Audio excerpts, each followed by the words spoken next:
I really need to figure out what game to cover next. Guess I'll leave it to the Wheel of Fate to decide. Yeah, we're not doing that. Hey everyone, Wolfkaosaun here, and I hope you're doing well. And if you're not doing well, we'll start to do it. Now. This is a threat. I'm gonna cut right to the chase. Ever since I first started this channel, Pokemon Snap was one of the games I wanted to cover. Heck, before Saki was created, I made a rough draft script about this game. I have always existed, Father. You know that better than anyone. Yeah, tell me spooky mumbo-jumbo crap while doing the bathos trope. Look, we get it!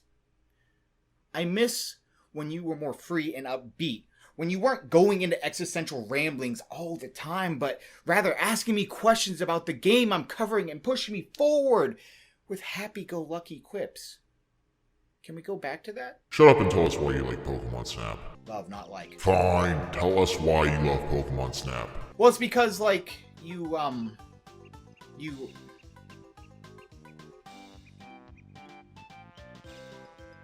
on a minute.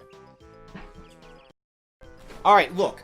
I love Pokemon Snap, but I don't know why. Seriously, I sat in front of my computer screen for like 10 minutes with a dumbfounded look on my face trying to write out why I love this game. So screw it, we're going on an adventure to figure out why I love this game so much, and also why you should give it a shot. But no, it's mostly because I need to remember why I love it so much. I haven't played Pokemon Snap since I was about, I don't know, 8 or 9 years old. My family never owned the game, but we would rent it all the time from Blockbuster. Pokemon Snap and Tundra were the two games I would constantly beg my parents to let me rent out for the weekend. And in case you're wondering if I love Tundra as well, yes. I would beat Pokemon Snap in one sitting, but I remember being able to play it over and over and over again without ever getting tired of it. However, that may be in part because, you know, I never owned the game, so I play it once every month, once every 2 months. It was magical to go through these areas that the Pokemon resided in. This is honestly the only time you can truly experience Pokemon being in their natural habitats outside of the anime. I mean, in the mainline games, you don't really get that sense. It's more so, hey, this 81-pound Mariana was just chilling in the tall grass. Or how in the newest installment, Sword and Shield, you have a Pokemon just pop up from the ground after you take 3 steps to the right. Pokemon Snap just feels more authentic when it comes to that. But enough about feelings, let's talk about history! Pokemon Snap was released back in 1999 and is actually the first ever Pokemon spin-off game. Trading card games don't count. Ironically enough, this was never supposed to be a Pokemon game when they first started development. It was intended to be a game where you take photos of, well, normal stuff. But apparently it wasn't engaging enough. So the king himself, Satoru Iwata, said, "Hey yo, put Pokemon in this." And boom! Became the 11th best-selling Nintendo 64 game. Wait, hold up. This sold more than Majora's Mask? Alright, that's enough history lesson. Adventure time! I've always liked this intro. It's extremely immersive, and it gets you excited for the adventure you're about to go on. If you've watched the Pokemon anime, you're probably sitting there thinking, hold up, that dude in the striped shirt looks real familiar. Well, guess what? You're correct. Here's a cookie. That's Todd Snap, who's a professional photographer in the Pokemon anime. So do you know what that means? Todd Snap is a playable character in as many games as Ash freaking Ketchum. But wait. Ash is only playable in Pokemon Puzzle League for some odd reason. Why? Why is that the only one? Can someone explain this to me? I feel like I'm the only one who finds that weird. You name your character and then Professor Oak goes on to explain what you'll be doing in this game. He asks you to take pictures of Pokemon to help him with his research, and that's pretty much the gist of this entire game story. So after you get past the dreaded monologue that I accidentally kept restarting, you're finally off to take some pictures of Pokemon. Outside of a quick tutorial that shows you how to take a picture of Pokemon, you are on your own. And I really like that they do this. It feels like you're on an adventure as soon as you hit the rails. You know, I think I'm gonna thirst trap Professor Oak. Pokemon Snap's gameplay is akin to a rail shooter, except you're doing photo shoots instead of, well, you know, blowing things up. It's a simple idea, but in the world of Pokemon, it fits perfectly. Within the first couple seconds, you're barraged with different Pokemon. You have Pidgey flying overhead, a how do you say this stupid Pokemon's name? Then you got a fat Pikachu that's just chilling there looking adorable as ever. A sense of wonder encapsulates you early and often. There's a constant feeling of what's next as you move forward. You never know what you're going to see, how the Pokemon are going to interact with one another, and what fun poses you're going to get out of these trips. This feeling never escapes you throughout your entire journey. Sure, I remember most of this game because I played it repeatedly many weekends, but I still got hit with a feeling of nostalgia, and I remembered exactly how I felt when I first picked up my Nintendo 64 controller to go on this photo shoot adventure. Once you reach the end of the level, or use up all your film, you go through the photos you've taken and give your favorite ones to Professor Oak so he can score them. And thus begins I broke the thing. Madness. Gonna send that professor a booty pic. Professors love booty pics, it's science. Now you can only give Oak one picture per Pokemon, so you gotta choose wisely which one you want to give out of the 20 you just took a Meowth. Oak then grades these photos based on the size of the Pokemon, whether or not the Pokemon's in the middle of the frame, if the Pokemon is doing something neat, things like that. However, his scoring system doesn't always make that much sense. You shut your whore mouth! Fat Pikachu's the perfect size! It's always interesting to see how your pictures are gonna score. Oh, he horny. There's a feeling of suspense when you hand your photos over to Professor Oak because you wonder if he's really gonna like your photos or give them a terrible grade just because. There's honestly no rhyme or reason why he doesn't like photos sometimes, he just doesn't. Alright, archaeologists don't even quite understand it. However, Oak's scoring system isn't the end-all be-all. Let's say you take a photo of a Pokemon you previously taken a picture of and you really like the new one, but for whatever reason, the new one doesn't get a better grade. You can still keep the new photo if you want to. I know it's such a small detail, but that really shows how much care and appreciation was put into Pokemon Snap. Wolfkaosaun, how can they put appreciation into the game? Because they appreciate you, that's how! Alrighty, next up is the tunnel level, and this stage right here is where you start to see that there's more to this game than meets the eye. As you progress through the tunnel, you see an egg that's just kinda there and vibing. You can't take a picture of these Magnemite. There's all these weird buttons around you, but you can't touch them. You watch this Electabuzz die. There's a ton of build-up throughout the level, and it wonderfully helps you realize that you're going to be able to do more than just sit there and take pictures of what's going on with these Pokemon. But you're still not quite sure how or what you'll be able to do. And then you reach the end of the tunnel and then everything becomes clear.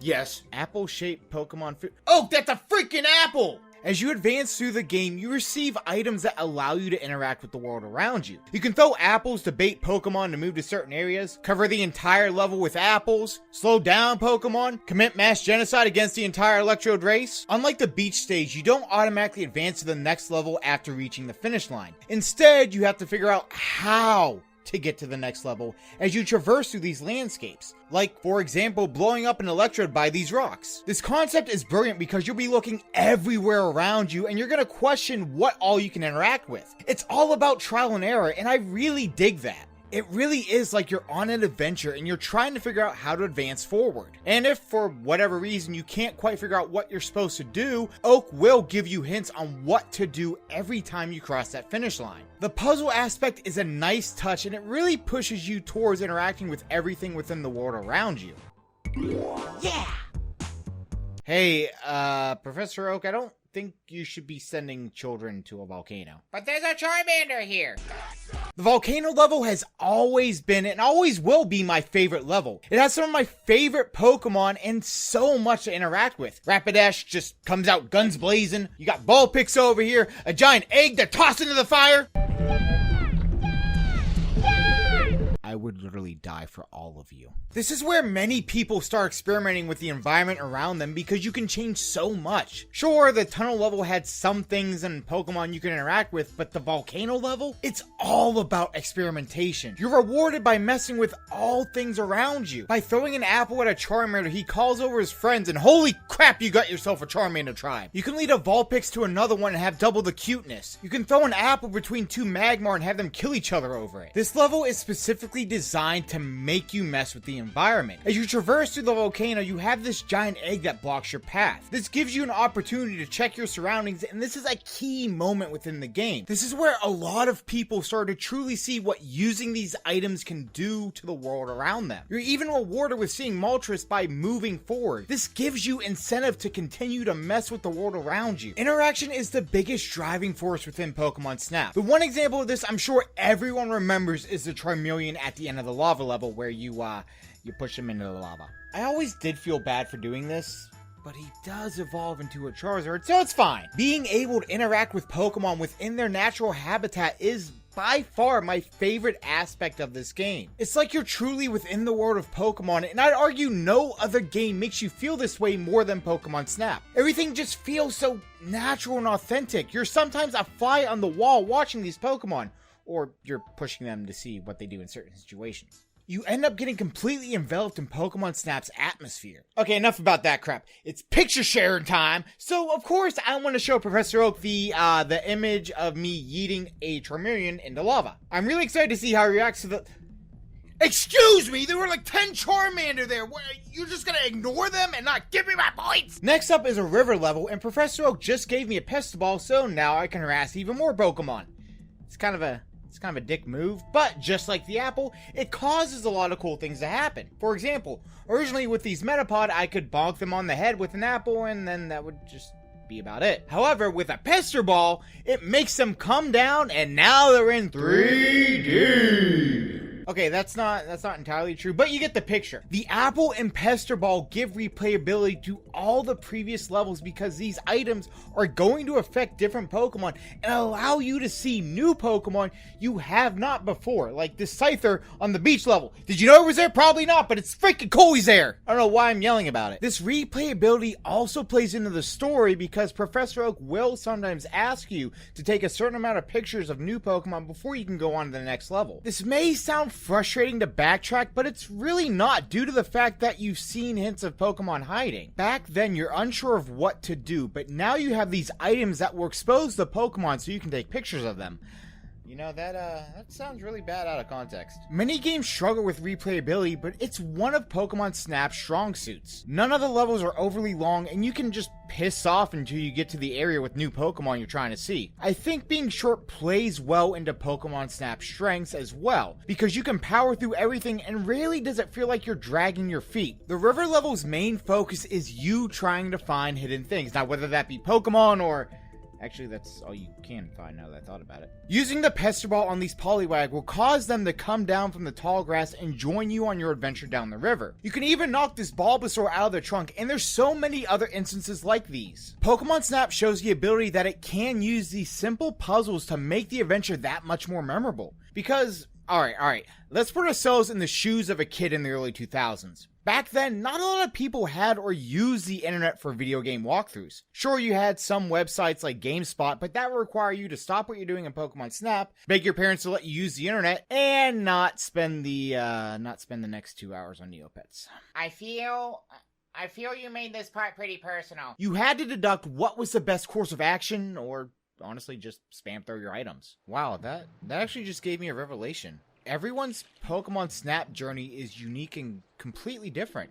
I know people that would try their absolute hardest to take the best photo possible, taking their time and perfecting the shot. I know people that would only take one photo per Pokemon, and whatever photo it was, that was it for the rest of the game. I also know people that would just harass Pokemon by throwing 300 apples a level. It's kind of incredible that this simple idea created such a sense of individuality. Everyone's story, as short as it may be, is completely their own. Holy crap, I really am figuring out why I love this game so much. The next destination is the cave level, and it's alright. This one was always my least favorite. I always felt like there wasn't as many Pokemon, and thanks to the internet I found out that's not true. You also have to have pinpoint precision to hit some of these Pokemon with an apple or Pestiball, like this freaking Zubat here will be the death of me.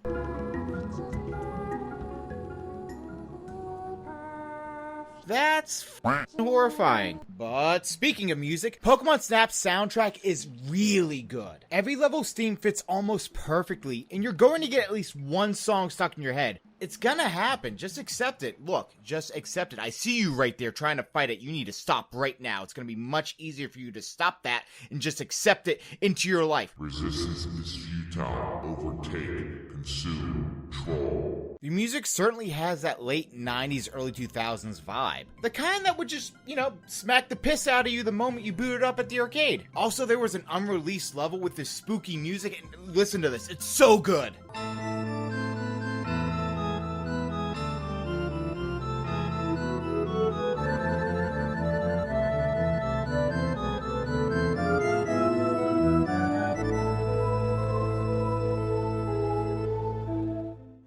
It makes me wish they would have incorporated a ghost level in this game. And now my number one wish is for a ghost level in new Pokemon Snap. Make it happen! Anyway, back to our journey. We're at our final destination, the Valley. This level perfectly encapsulates what Pokemon Snap wanted to accomplish and test your skills while you traverse down the river. You have to use everything you have at your disposal. Not only that, but you have to be quick and precise with these items or else you're just gonna miss out on a ton of content. There's things constantly happening while you travel down the... Mankey, bro, what is you doing, my boy? Why did you just yeet him across a mountain? I'm gonna be honest with you. The first time I played this level, it was extremely chaotic. But I immediately wanted to try again because of everything I missed. And also because I technically didn't beat the level due to, the hidden Chew exit. There's quite a few puzzles during your trip down the valley, which is actually pretty neat now that I think about it. How many rail shooters can you think of that have puzzles integrated so well into the gameplay that it feels natural? I can't think of any other games outside of Pokemon Snap. That's a weird combination in game genres I didn't really ever expect. Watch, it's gonna be a really obvious game that uses these two elements and I'm gonna sound like a complete idiot here. The Valley is all about trial and error, and more error. Like, remember that Mankey that assaulted our sweet Magikarp and it resulted in the Magikarp dying in the hot sun? Yeah, cool, moving on. To beat this level, you have to knock the Squirtle out of the water and onto land right in the beginning of the level, knock the Mankey further down the valley, at the end try to line up a Squirtle with Mankey, smack the Squirtle into him, and then finally, after 13 tries, you hit the Mankey onto the big red button. We did it, Magikarp. We finally did it. So at the true end of the level, we find Professor Oak in his, Valley lab. Oh! You knew I was here. How is this a surprise to you? Professor Oak, homie, what is with you this game? Like, you've been forgetting everything and acting super strange this entire time. You're making me question whether or not there's an underlying message to Pokemon Snap, in that we must be aware of the early signs of dementia in our loved ones. Professor Oak then informs us that there's these 6 Pokemon signs that we have to capture on film. One of which being the Trio Mountain in the beginning of the Valley level. How in all of God's green earth do you not see it? It is literally on the level select screen, for crying out loud. Professor Oak, what the freaking piss? So you have to go through all 6 levels again to find these signs. Professor Oak gives you a Pokeflute and this speed thing, so you can zoom through these levels to take photos of the Pokemon signs and whatever else you want to take a picture of. Some signs are fairly simple to get, but there are a few that take a little legwork. But thanks to the Zoomy Boy, you can get through these rather quickly, and I appreciate that the developers gave us that option while we have to backtrack through these levels. Once you get all 6 signs, you make it to the final level where you take pictures of Mew. That's all you do. I don't know, this final boss was very anticlimactic. It went on for what felt like 10 minutes. It was extremely repetitive. I mean, Mew is cool and all, especially back then, but after I took my 3rd photo, I was just over the entire thing. However, that doesn't dampen the experience by any means. Pokemon Snap has some great replayability, and while it's relatively short, say about 2-ish hours of gameplay, no 2 playthroughs are the same. Everyone is going to have a different experience with this game, and that's what makes it so enjoyable. There's so many different ways to play and things to experience. I can finally sit down and understand why I absolutely love this game. The atmosphere is unlike any other Pokemon game, allowing you to truly see what it's like in the world of Pokemon while also being able to interact with them. An incredible soundtrack that'll continue to hum until the day I die, helping Pokemon evolve into their next form and having an impact on that Pokemon's life for better or worse. An iconic scoring system because Professor Oak does some baffling things. I love being completely enveloped in this world, and it never felt stale despite me playing it countless times before. It made me stay on my toes as a child and think my way through every level. I was hit with waves of nostalgia while making this video. It was nice to experience that magical feeling once more. I can honestly say now I remember why I love Pokemon Snap as much as I do. I'm hoping that new Pokemon Snap has the same type of freedom and replayability as the original has. As far as I'm concerned, Pokemon Snap is a classic that every Nintendo fan should try at least once. I'm not even a fan of taking photos in real life, but this? I'm not even gonna lie, I could spend my entire Sunday playing this game. Well, that's mostly because football isn't back yet. Well, time to spin the wheel of fate again and wait for PETA to inevitably watch my video and call for my head. I don't think you are popular enough for PETA to care about your videos. Shut up and let me dream! Roll the credits.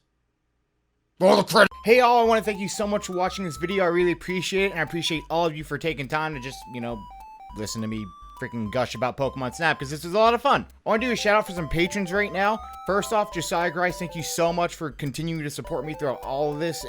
Everything just, I can't even explain how much I love the fact that you've been supporting me since day one. Thank you so much for that. Shout out to Cloud Connection, another fellow YouTuber who makes great content. Dude, go check him out right now. What are you doing? What are you doing watching this video? Go check him out now. Thank you to John Hendricks for continuing to support me since before I even started this adventure. Dude, you are incredible. Thank you so much. Thank you to Jordan Water for just being a great friend and also streaming with me. It's always a fun time to do that, and I miss it. We need to get back to it. Let's do it again soon. And thank you to Lisa Hendricks for always being there for me and just supporting me through all my crazy endeavors and crazy ideas, and also kind of pushing me to do those crazy things. Again, thank you all so much for watching this. I appreciate you all, and I'll see you all in the next video.